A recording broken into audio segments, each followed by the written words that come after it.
Alright you guys, so we're doing a little quick update on my oven baked graphics card. It's been happily running for the last month, or whenever I posted that video a few weeks ago. So as you can see, I put it in a case. This is just some crappy Dell case I had laying around, and there's actually, if you can look in here, there's a fan control in there. I might pick up a different case just to have an extra case to do builds in, and just put this in there for now, but I don't really think I'm going to be using this too much, so we're just going to go through what I have in here. So as you guys saw last time in the last video, there was a different power supply hooked up. Actually, there was two power supplies, one to power the graphics card and one to power the motherboard, because they were only like 200 watt power supplies, and I wanted to make sure it could handle the GPU and all the systems. So I found this at Fry's. This is a LEPA 350 watt. I found it for 20 bucks. It was open box, so it was at Fry's, and it was in store, so I could open it, and I looked at it and it looked fine.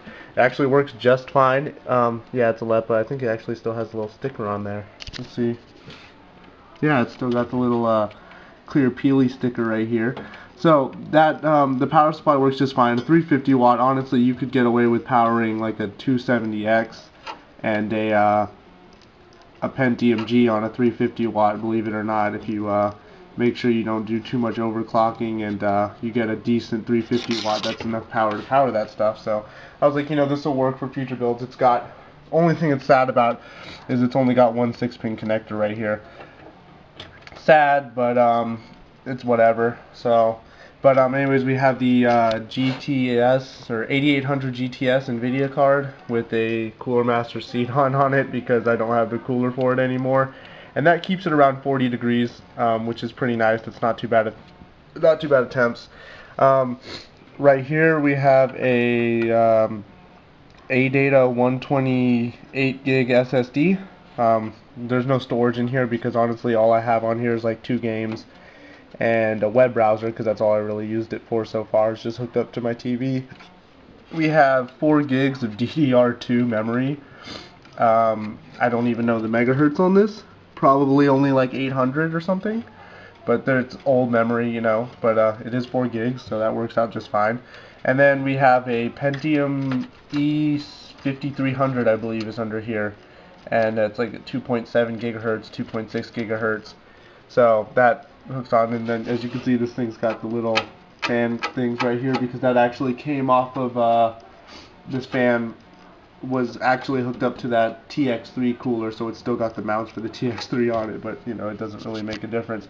So that's my little random computer that cost me $20 to build, because I had all the parts laying around, and it'll play source games at like at 1080p at medium to high settings, depending on the frames you want. I was able to keep 60 frames per second at like medium settings on Left 4 Dead 2, and Counter-Strike is roughly the same, because honestly those games are practically the same.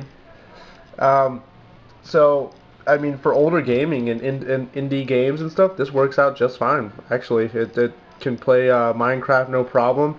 I know that this graphics card is capable of running DayZ, because the friend that had it in his computer before he gave it to me for being broken, he was able to play DayZ on it. I'm pretty sure he was only playing at 720p, and I'm pretty sure he was playing on like the stock settings that it gave it to him at. I'm pretty sure he didn't mess with any settings. But it could actually handle it. So I mean, for Minecraft, Left 4 Dead 2, Counter-Strike, little games like that, this thing works just fine for, so I might keep it around, or I might upgrade the whole thing and maybe try and find another 270X and get a Pentium G in here and see how that works out. But I'll keep you guys updated on my little random computer. Oh yeah, by the way, there's no power switch for this case anymore, so it's got, this is the power switch. It sticks out the back of the PCI slot area. That's how I turn it on. I might get a new case. I might just buy an extra case so I just have one and just put this in there for now, and then future builds can get put in there. But I actually might go do that today, so I'll give you guys an update and let you know if I pick one up.